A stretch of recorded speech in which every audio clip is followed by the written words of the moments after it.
Imagine a world where more women had the time to fully explore their genius. Welcome to She Rebel Radio, a community-driven podcast dedicated to supporting women to unlearn conventional rules and create businesses of significance. My name is Lulu Mins. I host retreats and create spaces for entrepreneurial women to explore their genius, and today I'm going to create that same space for you, right here on this podcast episode. Welcome to episode 105 of She Rebel Radio, My Stronger Power with Aneela Rose. Aneela is the founder and managing director of Rose Media, a specialist business-to-business PR agency working in very niche markets since 2004. Rose Media works solely with brands who are future-focused and pioneers of change. Having recently won the Inspirational Award at the Dynamic Business Awards in 2022, Aneela works tirelessly in and out of business to inspire and influence those around her. Part of this is as a world-breaking powerlifting champion, winning the AWPC World Powerlifting Championship back in 2018, breaking 2 world records the following year, and then after a 2-year break due to the pandemic, this year she qualified for Team Great Britain and came second place. This is all whilst managing her company and being a mum of 2. Aneela, it's amazing to have you here. How are you doing?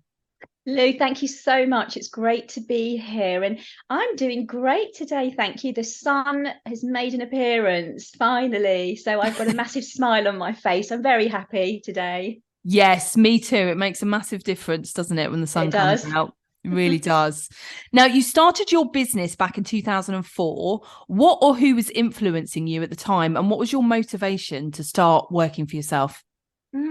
Well, it seems such a long time ago now. Goodness, I have to really think back. But it's quite a cute little story, I think, because but basically my husband and I decided to open up a shop in the lanes.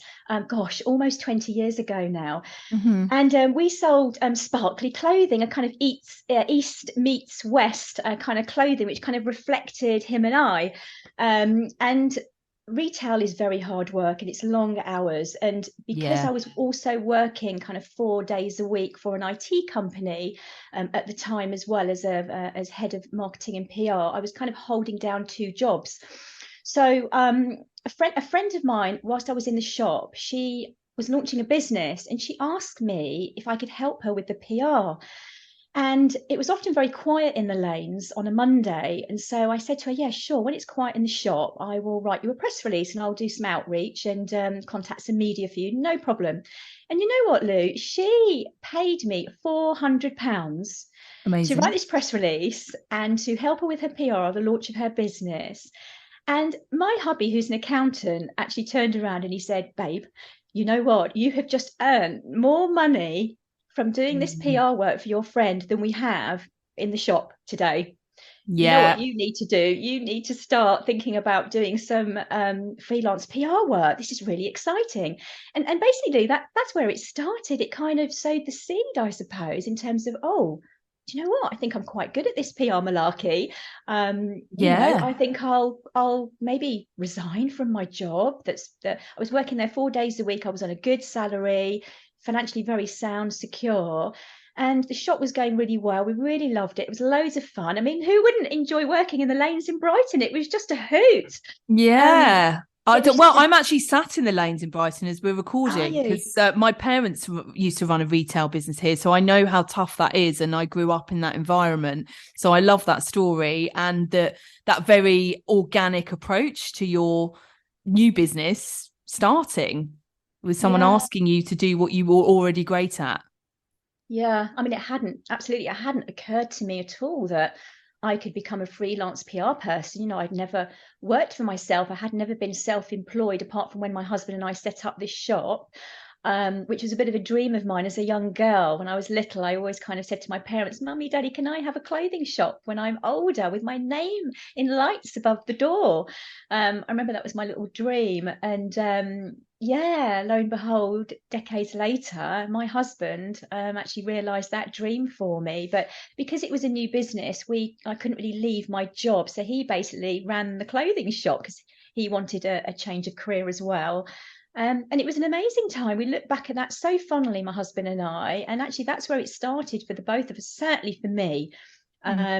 just going for that little dream, that dream that I had going for it, and then this opportunity of excuse me, working for myself in PR.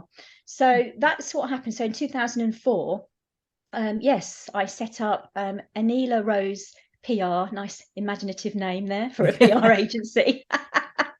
Couldn't think of anything else at the time. I thought, oh, I'll just give it my name. Yeah. And, yeah. And yeah, so that was in 2004. So 18 years ago now, Lou. Wow. Time flies, especially when you're running a business. It really, really does. And you know what? I haven't looked back at all. No. There have been highs and lows, obviously, running any sort of small business, or any business really of any size, but a small business as mine is, you know, there have been lots and lots of challenges along the way. What would you say has been your biggest challenge to date, business wise, and where have you had to find that stronger power, which we've, titled this episode with, finding that stronger power? Yeah. So I think with challenges, there have been, yes, so many. There have been so many different challenges, I think, along the way.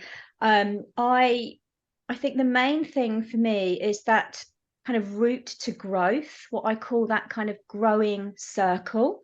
Yeah.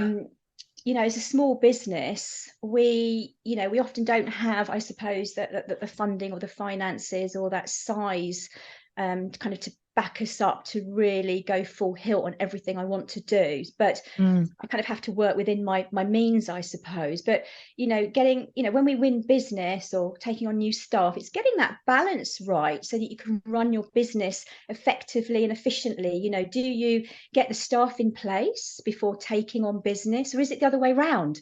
And Yeah. I think when I look back, that's been a constant for me over the last 18 years, because, we've gone through peaks and troughs where the business has really excelled and we've won loads of business and I've had the staff in place to cope and to deliver. But then we've also had times where, the resource situation has changed for various reasons, and then the business has perhaps dried up a little bit. And perhaps I've got too many staff or not enough business, that kind of the ebbs and flows of resourcing against delivery and the kind of business that I think has been an ongoing challenge for us. And I think this is where I have to lean on my mentors and people that have perhaps been there and done it, who can advise me as to best practice and what I should be doing to kind of manage the situation. Yeah. It is hard. It is hard. And do you find, when there's an ebb rather than a flow, as it were, that sometimes that's because, we need to tweak direction just a little bit, and even sometimes it's not as big as you think it might be at the time, but you just need to move in a little bit of a different direction and take the business to a slightly different place? Totally. I mean, I'm actually really good at kind of reinventing myself and the business. So kind of being really agile and flexible. I think I've learned the hard way, Lou. I've made massive mistakes in the business as well. Yeah. Where perhaps I'm trying to run before I'm walking, or the other way around, where perhaps I need to just literally catch up a little bit because the PR industry is changing, and it has changed. And I think I wouldn't have my business today if I hadn't have changed, if I hadn't have kind of repositioned ourselves, if I hadn't have looked at reinventing kind of who we are and what we do. And I think because I'm happy to change and to look to the future, I'm not scared of the future. I embrace it. I think that's why we're very successful and why we're still here 18 years later. And it started off like I kind of joked earlier about, the name of the business. It started as Aneela Rose PR. So I was self-employed. And then I set up kind of a digital arm of the business called Purple Rose Digital. About 8 or 9 years ago now. And then we tested the digital kind of market space. We kind of looked at what was happening. Social media was really taking off, websites and lead generation through websites was really developing. And I realized that we really had to kind of jump on this and learn this and understand all of this in order for our agency to kind of survive, but also to grow with the changing world. So I think that's an example where I think, I wasn't afraid to learn something new. I recruited staff who are kind of experts in those areas, like the online digital side of things. And so I was learning from them, they were learning about the traditional, and then we combined the two. So what Yeah. happened is that we then had Aneela Rose PR, Purple Rose Digital. Aneela Rose PR was traditional, and then Purple Rose Digital was more digital. We combined the two, and we Mm-hmm. formed Rose Media Group, and that's Amazing. yeah, and that's been great. A really good move for us over the last few years to have brought the two together. And you've mentioned being agile and flexible and, being able to reinvent yourself. Do you think that's a particular strength, or do you think as women we're a bit better at doing that? I think so. I think we're used to juggling so many different things. It's kind of inherent within us, I think, as a gender, I suppose, because many of us do hold down perhaps different jobs and different roles, whether we're mums, we're daughters, we're aunties, we're friends. We have lots of different roles and hats and responsibilities, and I think it just comes quite naturally to us to just take it on, and to align ourselves to whatever's happening at the time, and who we need to be, at Yeah. that time, what role, what hat do we need to put on today. And I think we do it brilliantly. Excuse me. Amazing. Thank you. Now, in 2012, you became inspired after the London Olympics to strength train. How did that come about, and what was the vision that you had for yourself at the time? So that was just a fantastic time for me, Lou, actually. In 2012, the Olympics did come to London, and it was just incredible because as a teenager, it was sport that really saw me through secondary school, because Mm. I, like many of us, a lot of us did a lot of sport at school, and I was pretty good at chucking a spear. Actually, I loved Oh, the well, yeah. javelin. I was gonna say, I was usually skipping school and not very. I was terrible at javelin, so I'm quite jealous of that. It was like a trauma for me. Yeah, it's a bit of a weird one, isn't it? It's not everyone's cup of tea, but weirdly, and I didn't know this as a teenager, I remember having a PE lesson and picking up this spear looking thing and not really knowing what the hell you do with it, and then kind of lobbed it over the field. And I remember my PE teacher, I remember her name, Miss Clayton. All these years later, I still remember her because she was the one that really saw potential in me, and she kind of looked at me and went, Aneela, can you do that again? And I remember going, okay. And I went and picked up the javelin and did it at standing throw, and it went about 15 or 16 meters on one of my very first throws. And I was about 13 or 14 at the time. And that was a really Amazing. long throw. I think mine And went about 3 or 5 centimeters. I remember hitting my ear once with it. I whacked myself with the spear. So I was like, should I be really doing this? I think I'm going to spear myself in a minute, or probably one of my friends, or maybe even the PE teacher. So, but Yeah. yeah, I know. But, I found it really hard at school, Lou, though. I had a really hard time at school. I was not academic at all. And I went to one of the best schools in Surrey, a state school. It was an all girls grammar school. And, my parents wanted me to follow a career that was kind of, based on a solid education and getting, really top A-level grades, so I could go into pharmacy or become a doctor or an accountant, because that's what's fairly traditional in my kind of Pakistani heritage. Yeah. So because school was really hard, I just found it was so rigid. It wasn't flexible. The subjects I just didn't get. It was all science based, and you didn't have the subjects that a lot of the kids, are offered now.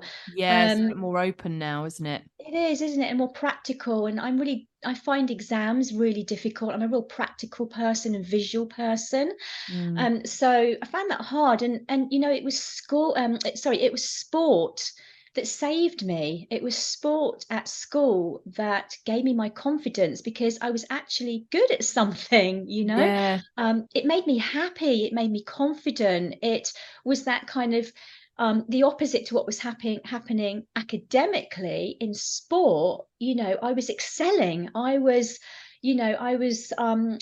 sports captain. I was leading the field. I was representing the county. I was winning medals and even records when Yeah. I was a teenager. It was fantastic. And I think that at that time, that's what gave me, when I look back, that's what started to give me some kind of power, I suppose. If I really Yeah. think about it, where one of your questions earlier was that superpower, and where does that come from, or how does it make me feel? And when I really think about it, I actually think it goes back to my teenage years, because to throw a javelin, it's very technical.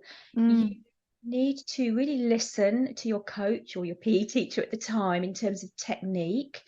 And you've really got to focus and concentrate, and you've kind of got to bring a kind of not only a physical capability to it, but you've got to get your head in the right place also.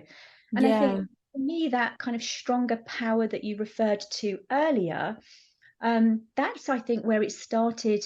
I think that's where it kind of started from all those years ago. Yeah, and you even mentioned about like leading others. You were, suddenly, leading others and really stepping up in that position. And how did London Olympics, coming to London in 2012 re-inspire that little girl or that teenager inside you to go, do you know Yeah. what? I'm gonna go back and do some of that. Yes, so I was totally inspired to pick up the javelin again after the Olympics came to London, and it was actually my father who phoned me up, and he said, "Oh, Aneela, are you watching the javelin?" Because he originally got me into javelin at school, actually, because he used to throw it as a child, Mm. as well, believe it or not. And Bit of a he family line of javelin throwers. yeah, he used to do weightlifting as well. It was weightlifting that he really did do, and bodybuilding. So it was already inherent within him. And Mm. that's why he encouraged me to take up javelin. So when the Olympics came, he phoned me up saying, "Aneela, you need to start throwing the javelin again." And I remember saying to him, "Dad, I'm in my 40s. I can't just go and pick up a javelin and start throwing it. I mean, I don't even know where to go to do that." And he Mm. said to me, "Aneela, you've got your own javelins. Why don't you just go in your garden and just do a little throw and see how it feels?" So I did that. I did a standing throw in my garden with my javelin, and my husband saw my face light up when I threw it. And he actually said to me, "You've so got to get back into javelin." So what I did, I tweeted Tessa Sanderson. She messaged me back, and she said that try England Athletics Association, and they can put you in touch with a javelin coach. And lo and behold, I ended up joining Crawley Athletics Club, started throwing the javelin, and it was amazing. And what was happening, though, is that I was injuring my throwing arm because I wasn't a teenager anymore. So my javelin coach said, "Aneela, you need to start strength training. You need to start improving that flexibility and mobility Mhm. in your arm." So that's what happened. I started to go down the gym, and you know where this is going now, don't you? Yeah, yeah. Which I was gonna say. I love that you still had a javelin out in the garden somewhere. How I, it's a weird one. yeah, I hope you didn't take it out with you. Be done for an offensive weapon or something. And did you say Tessa? Was it Anderson? Tessa Sanderson, Oh, you'll be is, too young to remember her. Anyone that's kind of in their kind of 40s and 50s will remember Tessa Sanderson and Fatima Whitbread from the 1980s and 90s. They're Olympic javelin throwers. oh, okay, Yeah, okay, yeah. yeah, yeah. And I'm probably just about old enough, but I probably didn't watch it when I was younger. I was yeah, but not everybody, is into athletics and sport. You kind of assume people no are, but they're not. And yeah, she was one of my idols when I was growing up. amazing. She was on the television all the time. She was winning medals at the Olympics. She was just being interviewed. She was inspirational to me as a teenager, and I wanted to be like her. I wanted to represent Great Britain in javelin throwing in the Olympics. That was my dream when I was younger, I and I love it. never And I forgot love it. I love how accessible as well that you can just go on Twitter now and, tweet Yes, someone yeah. or message them. Because again, that wasn't available, when we were younger. It certainly wasn't available in the 80s. Chat No, rooms were, weird in the 90s, I think. no, no. Do you know what happened during lockdown? I don't know if you've heard this story, but my daughter and I were exercising in our garden like a lot of families were doing. Mm, And we were doing some quite quirky exercises with our javelins. I've got a few javelins. And my daughter had the mini javelin, and I yeah. had the bigger one, and we were doing exercises in our garden with it, and it got noticed by Tessa, this Oh, famous Olympian. And she noticed it and she tweeted us. Oh, actually, no, it was on Instagram, I think. And she messaged me saying, Aneela, you have completely inspired me to pick up my javelin again and involve my children and to do what you're doing. And I've still got that Oh. message somewhere. And I thought, you know what? That is just incredible. It made my year. Yeah, and that and particularly at a difficult time in the pandemic, that ability to Yes. connect Yeah, and yeah. share and inspire each other is amazing. So you started to strength train to get, to build your strength with throwing the javelin. What have you learned about strength on your journey to, winning a championship, which we heard at the outset of this podcast, and what are some of the correlations with running a business? So I think the whole power thing, I mean, with the sport that I do, the powerlifting, because obviously that was a bit of a surprise. It wasn't something that I'd planned to do. It kind of happened by accident. I got into powerlifting through injuring myself with the javelin, not with the javelin, but through the training. A That whole sounds a different bit dodgy, vision. doesn't it? Yes. It's powerlifting is something that kind of evolved and happened, and so I've been on this journey since I've been doing the powerlifting competitions and the whole training and schedule. I've been learning so much around, mental strength, physical strength, emotional strength, all of that. And it's really aligned and correlates directly with business. I can absolutely see that. And I think that's why, I've been working with performance coaches who have got strong links in with the sports mindset as Yeah. well. And that's been really powerful actually for me. And I think each time I lift a heavy weight, do you know, Lou, I actually feel like this new woman every time I Mm, lift. It's like a win every time. yeah. When you lift a really heavy weight, you feel successful.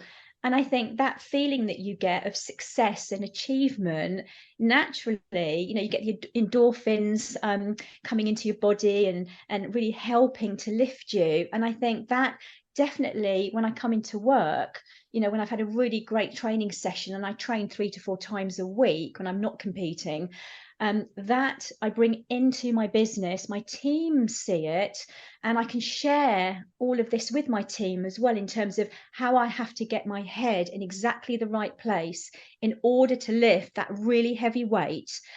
I have to get my head in the right place because it's not just physical. No. As you know, I'm actually quite small. I'm one of the smallest lifters around. So for me, I'm only 5'2", I'm only 8 stone, I'm not a bodybuilder, I'm not full of muscle. What I have got is very, very strong mental strength is what I have. And I've had that since I was a child. It's just how I'm wired, Lou. Yeah. Um, Yeah. And I love that you add the layers there. And it's so important. Yoga's been a big part of my journey since, running a business and leaving mm, work, and feeling stronger in my body has translated into being stronger in my mind, stronger yes. emotionally. And there's those layers that we do need to bring in being self-employed or running a business, because you Mm. can't, when you're having a bad day, in inverted commas, which we all have, you can't just have the day off and be paid. No, As a no, result, no. we just can't do it. And No, you can't. And I think, I do believe that everyone has the ability to build mental strength as well. I mean, mine has mm, got stronger through exercising regularly. And I've seen other people, whether it's people in the gym or in business, I've seen them become more confident and successful in and out of work due to exercising, exactly what you've just shared as well. yeah. And I think this whole self-doubt, I think that's a really kind of powerful negative force. And what I've done through my lifting is I've learned how to manage this, because we all set ourselves limits. I think we've all got these limits or perception of limit of what we can and can't achieve. And for me, it's just being really consistent with my approaches and looking at what that end goal is. What is it that I want at the end of this? And then that kind of journey towards achieving that. And with the powerlifting, you have to follow a process. You have to use particular techniques in order to reach that end goal. And the end goal is the numbers. You want to lift a certain weight. Mm. And, there's a very specific kind of end point to it. So you have to be really consistent and conscious of what you're doing. So I think there's definitely, going back to that link between sport and business, it is a known thing. And I see it every day in my business. Like when I need to, I suppose, adopt a certain approach to how I maybe handle a task or a challenge. Every day there's a challenge in running a business. Yeah, yeah. And I think the thing is with the physical, and I guess even more with the powerlifting, is that there's a measurable, there's a variable, isn't there? As you said, the Yes. numbers, and similar in yoga, whilst there's no numbers, you're like, oh, I can actually do something that I couldn't do 2 months ago. That's amazing. Yeah. I never How thought I'd get. empowering is that? So Yeah. empowering, isn't it? Yeah, it really is, and the other layers come within that. So, and you've Mm. you've you've touched on a little bit about how strength has improved or impacted your confidence, and also you mentioned being 5'2", and I loved a post recently on LinkedIn that you put, whilst you're 5'2", you have the confidence of someone who's 6'3", which totally resonated. And when I was a young lawyer, I used to make sure I had my high heels on when I was in court and at the police station, because they're set in a very hierarchical way, and I'm 5'6", but I didn't want to seem too small. So how do you think that is kind of important, an important extra element, I guess, for us as women in business?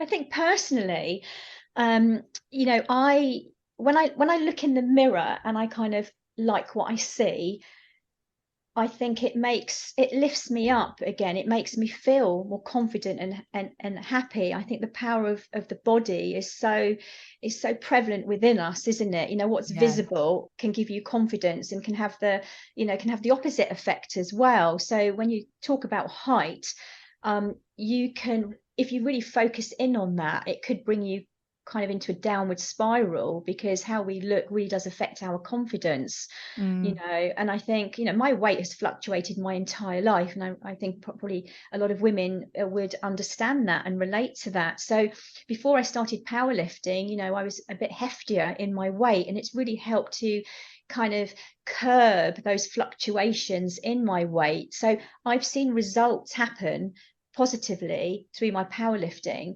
So it's almost like my height and my size and my weight doesn't really matter anymore, because I'm being successful in a sport, Yeah. regardless of all of those barriers that I thought, were there.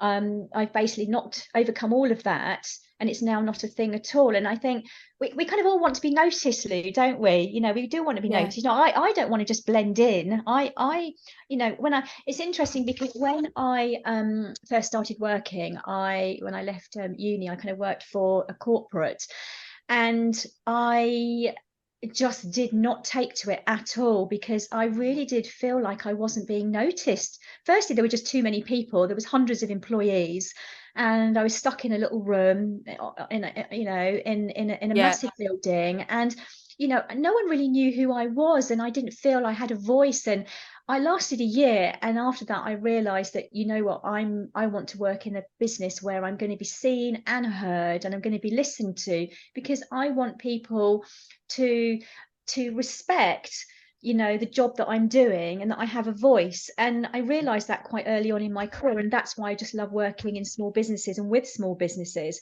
I aspire to stand out and be different, and I think it's absolutely fine, and it's great. Yeah, and it's important in business now. Well, and you work in PR, so even more so that we do feel confident as women in business to jump on video, to do certain things. And yes, that comes with, can come with time, but confidence is absolutely key to that visibility and being heard.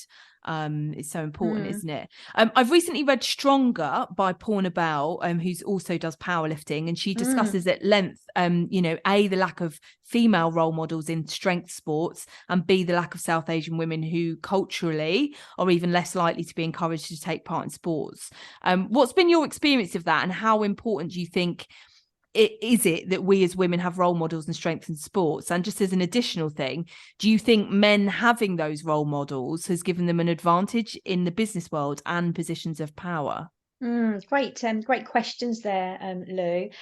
I think Porna's book, she, has been breaking down those barriers as well, which is just fantastic. And I think there are more and more women exercising, lifting weights, crossfitting, doing triathlons, and taking up sport generally. Look what's happening within the football arena now, and it's just fantastic. Yeah. So I think, the people like Porna and other women who are in sport, really are positioning themselves in a way that they can inspire other people. And I think everyday women can relate to this as well, which is just great. I mean, my Yeah. heritage is Pakistani.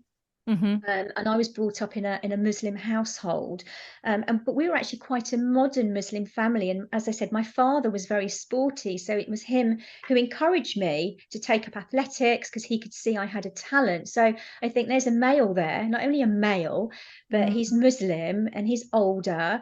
And I think, I look back and I think I was very privileged to be in this position because I know a lot of my Pakistani um, friends who are female, weren't within this environment, and perhaps certainly wouldn't have been encouraged to take up sport. So I think I was a bit unusual in that respect, and very lucky.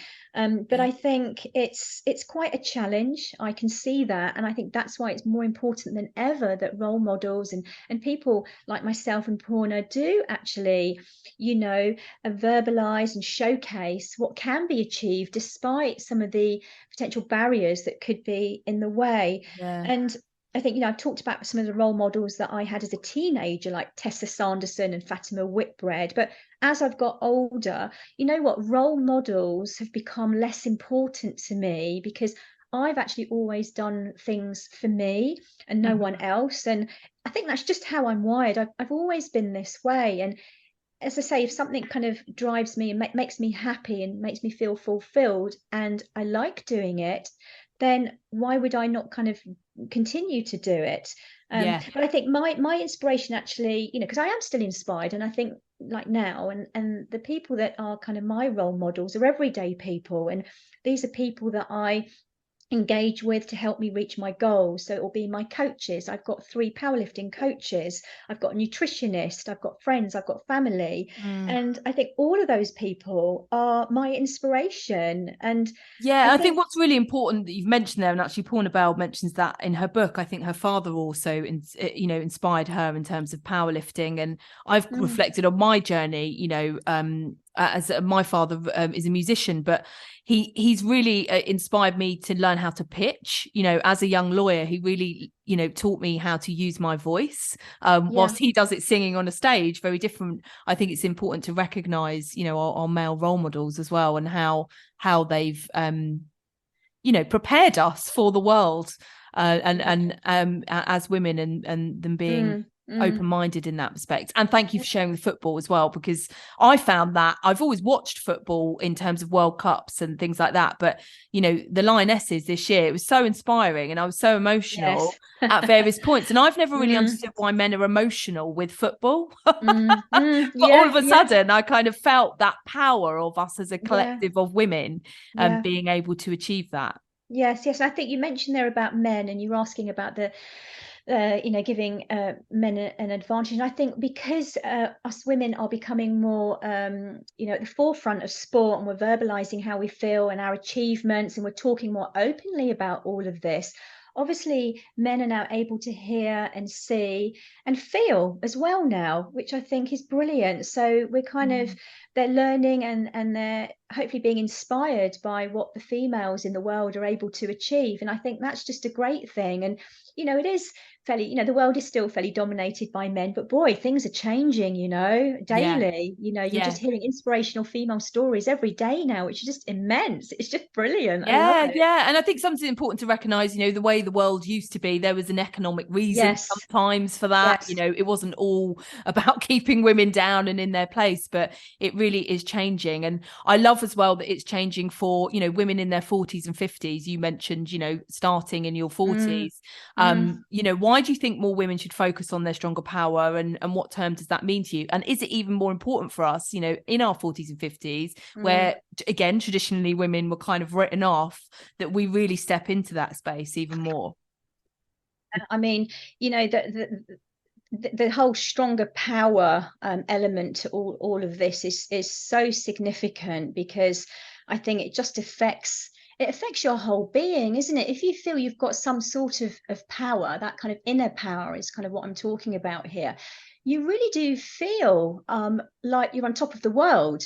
it's difficult for me to articulate it, but I have that the stronger power. So strength is two in powerlifting. Strength and power are two different things. Strength is how heavy a weight you can move, and the power is more about the speed and the strength if you combine the two.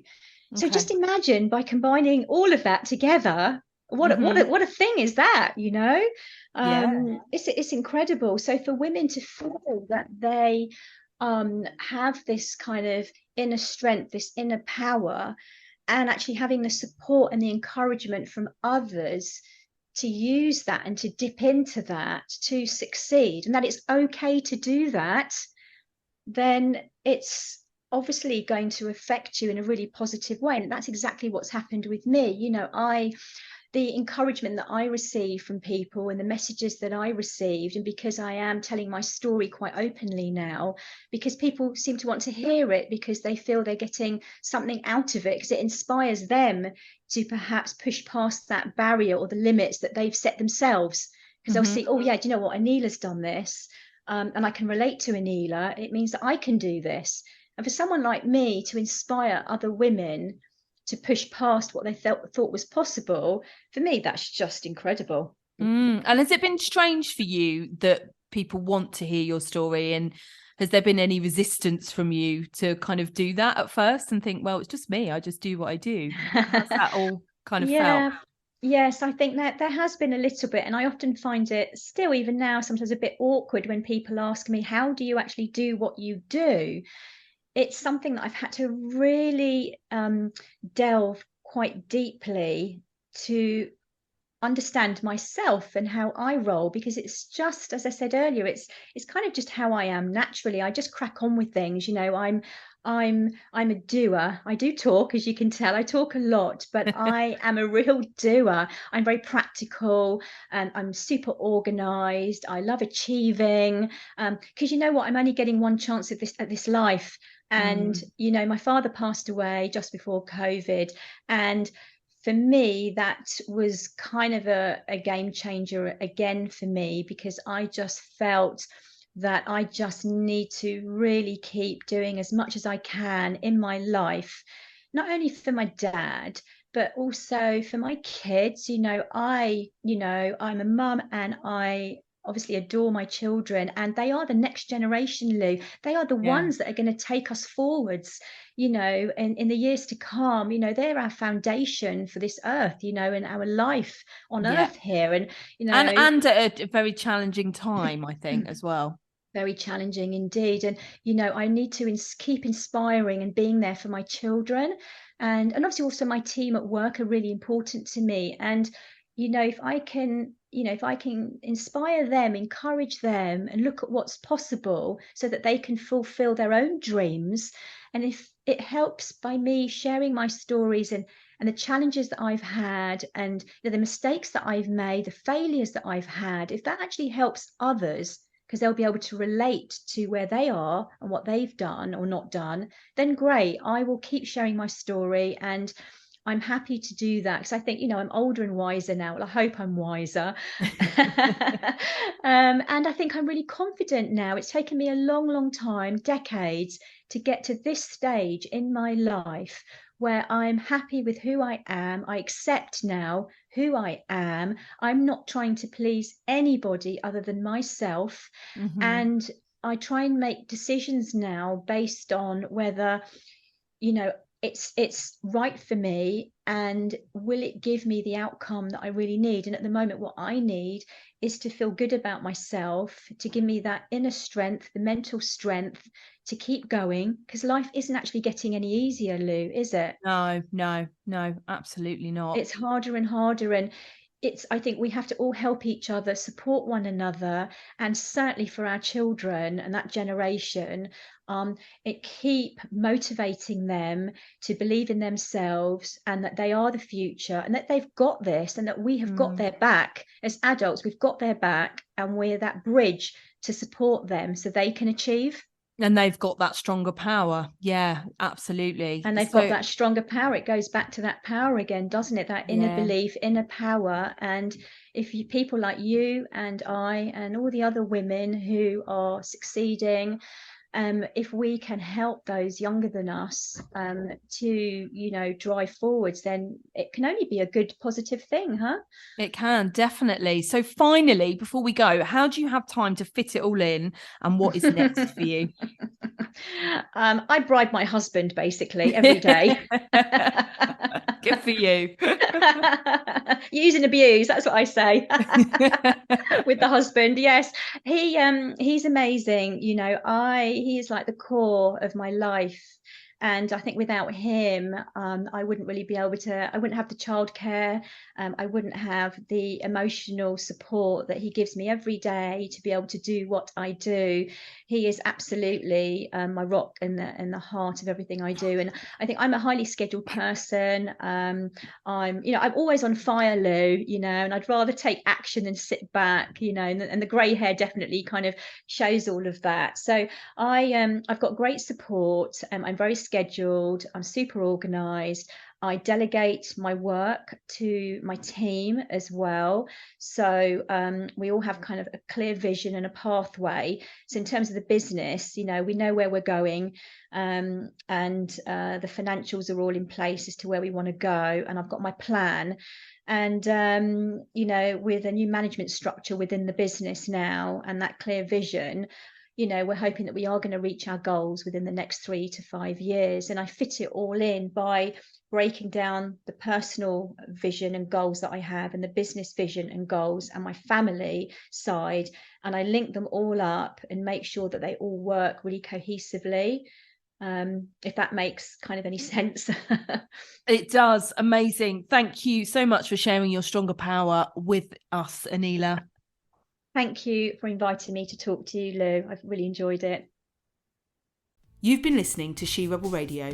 It's been an honour to support you taking the time to discover more of your genius. If you'd like to attend a retreat or work with me, please do visit lulumins.com and feel free to further the conversation with me and other incredible women on the usual social media platforms.